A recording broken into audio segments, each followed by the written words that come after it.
दोस्तों आज है 28 अगस्त 2022 और 28 अगस्त 2022 के जितने भी हरियाणा करंट अफेयर के क्वेश्चन बनते हैं उनको हम इस वीडियो में कवर करेंगे और साथ ही स्टैटिक पोर्शन को भी हम कवर करते चलेंगे।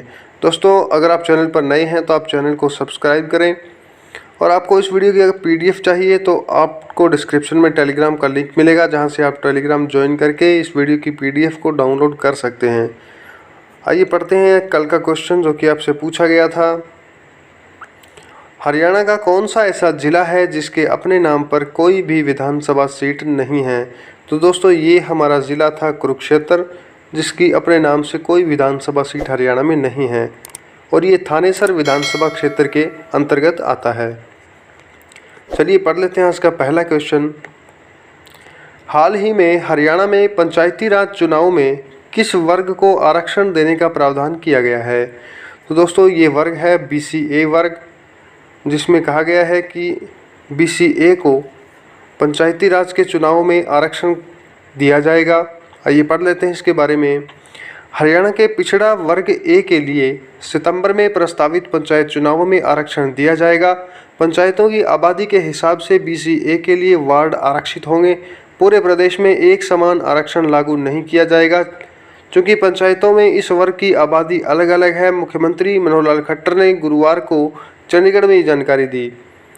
सरकार को पिछड़ा वर्ग आयोग की रिपोर्ट का इंतजार है। आयोग की सिफारिशें मिलने के बाद तुरंत प्रभाव से चुनाव आयोग को अमल के लिए भेज दिया जाएगा। आइए पढ़ लेते हैं इससे संबंधित कुछ महत्वपूर्ण बातें। हरियाणा सरकार ने पिछड़ा वर्ग आयोग का गठन करके हाईकोर्ट के सेवानिवृत्त जज दर्शन सिंह को इसका अध्यक्ष बनाया है। राज्यपाल बंडारू दत्तात्रेय ने हरियाणा पिछड़ा वर्ग आयोग अधिनियम 2016 की धारा 3 की उपधारा 1 और 2 में दी गई शक्तियों का प्रयोग करते हुए पिछड़ा वर्ग आयोग का गठन किया है। दोस्तों ये बात हमें याद रखनी है। राज्य चुनाव आयोग जो निर्वाचन आयोग है हरियाणा का, उसका गठन 18 नवंबर 1993 को भारत के संविधान के अनुच्छेद 243A के साथ अनुच्छेद 243 के प्रावधानों के तहत गठित किया गया था। नेक्स्ट क्वेश्चन है,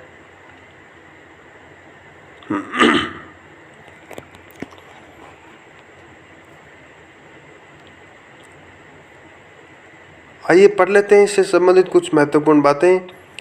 हरियाणा राज्य निर्वाचन आइए पढ़ लेते हैं इससे संबंधित कुछ अन्य बातें।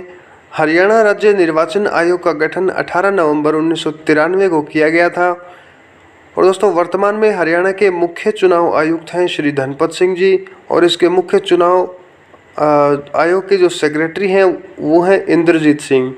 भारत के मुख्य चुनाव आयुक्त हैं वो अनुराग अग्रवाल हैं। ये बात हमें याद रखनी है। हरियाणा राज्य भारत का दूसरा ऐसा राज्य है जहां पर पंचायती राज के चुनाव में शैक्षणिक योग्यता यानी एजुकेशनल क्वालिफिकेशन को मैंडेटरी करार दिया है। और दोस्तों पहला राज्य था राजस्थान, जहां पे पंचायती राज चुनाव में शैक्षणिक योग्यता को ज़रूरी बनाया गया था।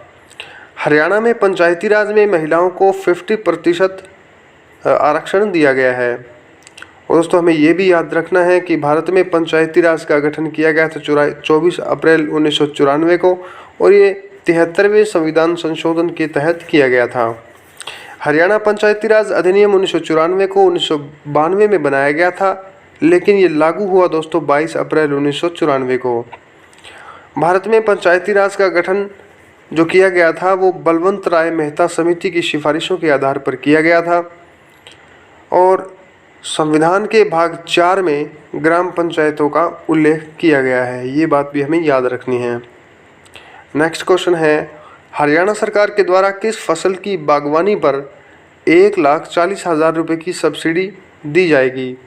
तो दोस्तों ये खेती है, आप देख सकते हैं खजूर की खेती है। आइए पढ़ लेते हैं इसके बारे में। हरियाणा के किसानों को सरकार ने अनुदान यानी सब्सिडी देने की योजना बनाई है। सरकार अब खजूर की खेती के लिए अनुदान देगी। 1,40,000 रुपये प्रति एकड़ के हिसाब से ये सब्सिडी दी जाएगी, और अधिकतम 10 एकड़ तक ही ये सब्सिडी ले सकते हैं। यमुनानगर जो ज़िला है वो खेती के लिए मौसम और परिस्थितियाँ बिल्कुल इसकी सही मानी गई है। और दोस्तों हमें ये भी याद रखना है कि ड्राई फ्रूट कल्टीवेशन पे ये जो सब्सिडी दी जा रही है, इसके लिए रेवाड़ी ज़िले के 2 गांवों में खजूर का पौधारोपण भी किया गया है। कृषि विशेषज्ञों के अनुसार हरियाणा के दक्षिणी जो इलाके हैं वहाँ पे रेतीली मिट्टी पाई जाती है जो खजूर की खेती के लिए अनुकूल होती है। वहीं खजूर के खेत पौधों के विकास के लिए 30 डिग्री और फल पकने के दौरान 45 डिग्री सेल्सियस टेम्परेचर की ज़रूरत होती है, जो कि दक्षिणी हरियाणा में इलाकों में आमतौर पे पाई जाती है। इसके अलावा कुछ अन्य महत्वपूर्ण बातें पढ़ लेते हैं। हरियाणा बागवानी सब्सिडी योजना नए बाग लगाने के लिए प्रति हेक्टेयर 50% सब्सिडी देने के लिए शुरू की गई है। यह सहायता दी जाती है अमरूद, नींबू, आंवला आदि के बाग लगाने के लिए। प्रदेश सरकार अब बागवानी फसलें लगाने पर सब्सिडी मुहैया करा रही थी, तो वहीं अब सरकार ने बागवानी फसलों के लिए घुलनशील खाद का भी के ऊपर भी 50% सब्सिडी देने का फैसला किया है। बागवानी विभाग के द्वारा एक किसान को 10,000 रुपये के घुलनशील खाद पर 50% की सब्सिडी दी जाएगी। एक किसान 5 एकड़ के लिए ज़्यादा से ज़्यादा घुलनशील खाद खरीद सकता है। नेक्स्ट है, हरियाणा के किस ज़िले में विश्व कुश्ती चैंपियनशिप 2022 के लिए ट्रायल लिए जाएंगे? तो दोस्तों ये शहर है हरियाणा का सोनीपत, जहां पे विश्व कुश्ती चैंपियनशिप 2022 जो कि सर्बिया के बेलग्रेड में होने वाली है 10 से 18 सितंबर तक। इसके लिए लखनऊ जो साई सेंटर है, स्पोर्ट्स अथॉरिटी ऑफ इंडिया का जो सेंटर है, उसके लिए महिलाओं को लखनऊ में बुलाया है और जो पुरुष पहलवान हैं उनको साई सोनीपत में बुलाया गया है। विदेशों में प्रशिक्षण ले रहे ओलंपियन रवि दहिया, बजरंग पुनिया और दीपक पुनिया का ट्रायल नहीं लिया जाएगा, इनको सीधे तौर पर एंट्री दी गई है। आइए पढ़ लेते हैं इससे संबंधित कुछ महत्वपूर्ण बातें। भारत ने बुल्गारिया के सोफिया में हुई विश्व अंडर 20 कुश्ती चैंपियनशिप 2022 को 16 पदकों के साथ समाप्त किया है। इसमें 1 स्वर्ण पदक जीता है, 4 रजत और 11 कांस्य पदक शामिल हैं। यह जूनियर विश्व कुश्ती चैंपियनशिप में भारत का अब तक का किया गया सर्वश्रेष्ठ प्रदर्शन है। अंतिम पंघाल ने स्वर्ण पदक जीता है और इसी के साथ इन्होंने अंडर 20 कुश्ती में विश्व चैंपियन बनने वाली पहली भारतीय महिला बनके इन्होंने इतिहास रच दिया है। दोस्तों, मंगोलिया के उलानबटर में आयोजित हुई एशियाई कुश्ती चैंपियनशिप 2022 के 35वें संस्करण में भाग लिया भारतीय पहलवानों ने कुल 17 पदक हासिल किए, जिसमें 1 स्वर्ण पदक था, 5 रजत पदक और 11 कांस्य पदक शामिल हैं। और दोस्तों, जो एकमात्र स्वर्ण पदक मिला है वो हरियाणा के रवि कुमार दहिया को मिला है, जो कि 57 किलोग्राम वेट कैटेगरी में खेलते हैं फ्री स्टाइल में, और वो भारत का प्रतिनिधित्व करने वाले एकमात्र स्वर्ण पदक विजेता खिलाड़ी रहे हैं। नेक्स्ट है, हाल ही में हरियाणा के किस खिलाड़ी ने लुसाने डायमंड लीग खिताब जीता है? दोस्तों, ये खिलाड़ी हैं नीरज चोपड़ा। आइए पढ़ लेते हैं इससे संबंधित कुछ बातें। Olympic champion javelin thrower Neeraj Chopra ने लुसाने डायमंड लीग में इतिहास रचा है। नीरज चोपड़ा ने अपने पहले ही थ्रो में 89.08 मीटर दूर जेवलिन फेंककर जीत दर्ज की है। आइए पढ़ लेते हैं इससे संबंधित कुछ महत्वपूर्ण बातें। Neeraj Chopra track and field athlete प्रतिस्पर्धा में भाला फेंकने वाले खिलाड़ी हैं। नीरज ने 87.58 मीटर भाला फेंककर टोक्यो ओलंपिक 2021 में गोल्ड मेडल जीत के इतिहास रचा है। अभिनव बिंद्रा के बाद किसी विश्व चैंपियनशिप लेवल पर एथलेटिक्स में स्वर्ण पदक को जीतने वाले वो दूसरे भारतीय हैं। विश्व एथलेटिक्स चैंपियनशिप में भारत के नीरज चोपड़ा ने पुरुषों के जेवलिन फाइनल में 88.1 मीटर दूर भाला फेंककर सिल्वर मेडल जीता है। नीरज चोपड़ा के बारे में कुछ महत्वपूर्ण बातें और उनकी उपलब्धियों के बारे में जानते हैं। इन्होंने विश्व एथलेटिक्स चैंपियनशिप 2022 में सिल्वर मेडल जीता है और टोक्यो ओलंपिक 2021 में इन्होंने गोल्ड मेडल जीता है। एशियाई खेल जो कि 2018 में हुए थे, इन्होंने उसमें स्वर्ण पदक जीता था।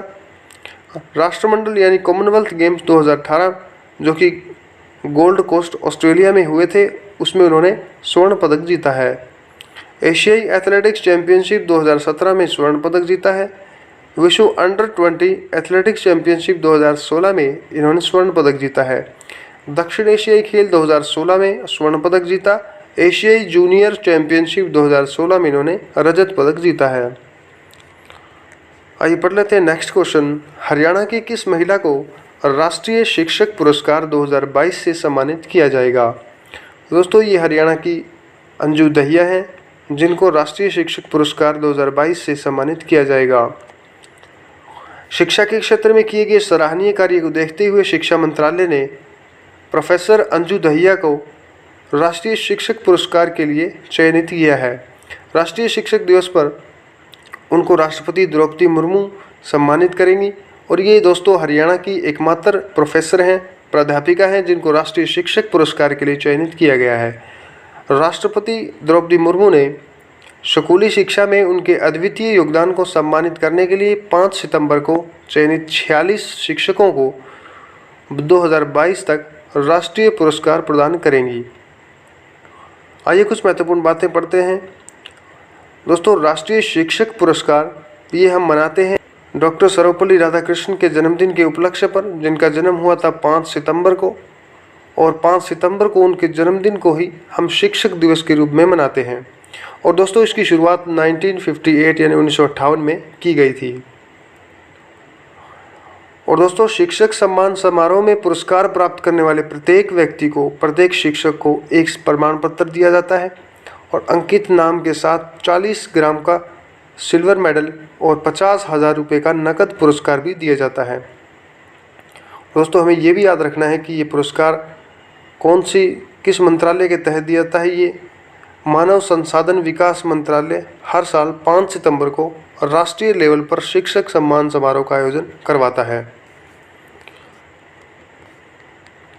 आइए इससे संबंधित कुछ ज़रूरी और इम्पोर्टेंट बातें भी पढ़ लेते हैं।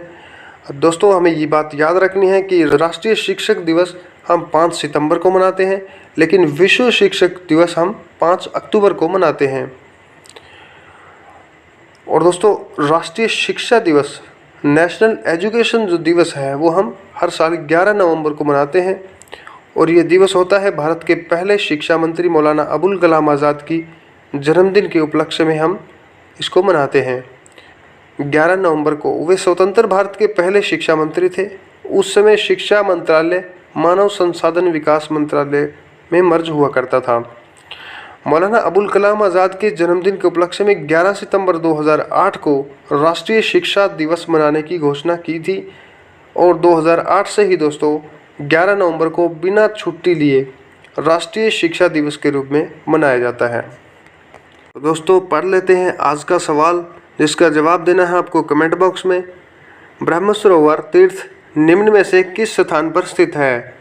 दोस्तों ऑप्शन आपके सामने है और आपको इसका जवाब देना है कमेंट बॉक्स में। दोस्तों ये थे आज के हरियाणा करंट अफेयर्स। उम्मीद है आपको क्लास पसंद आई होगी। वीडियो को लाइक करें, शेयर करें और सब्सक्राइब ज़रूर करें। दोस्तों वीडियो की PDF आपको मिल जाएगी डिस्क्रिप्शन में। आज के लिए इस वीडियो में इतना ही, मिलते हैं नेक्स्ट वीडियो में। धन्यवाद।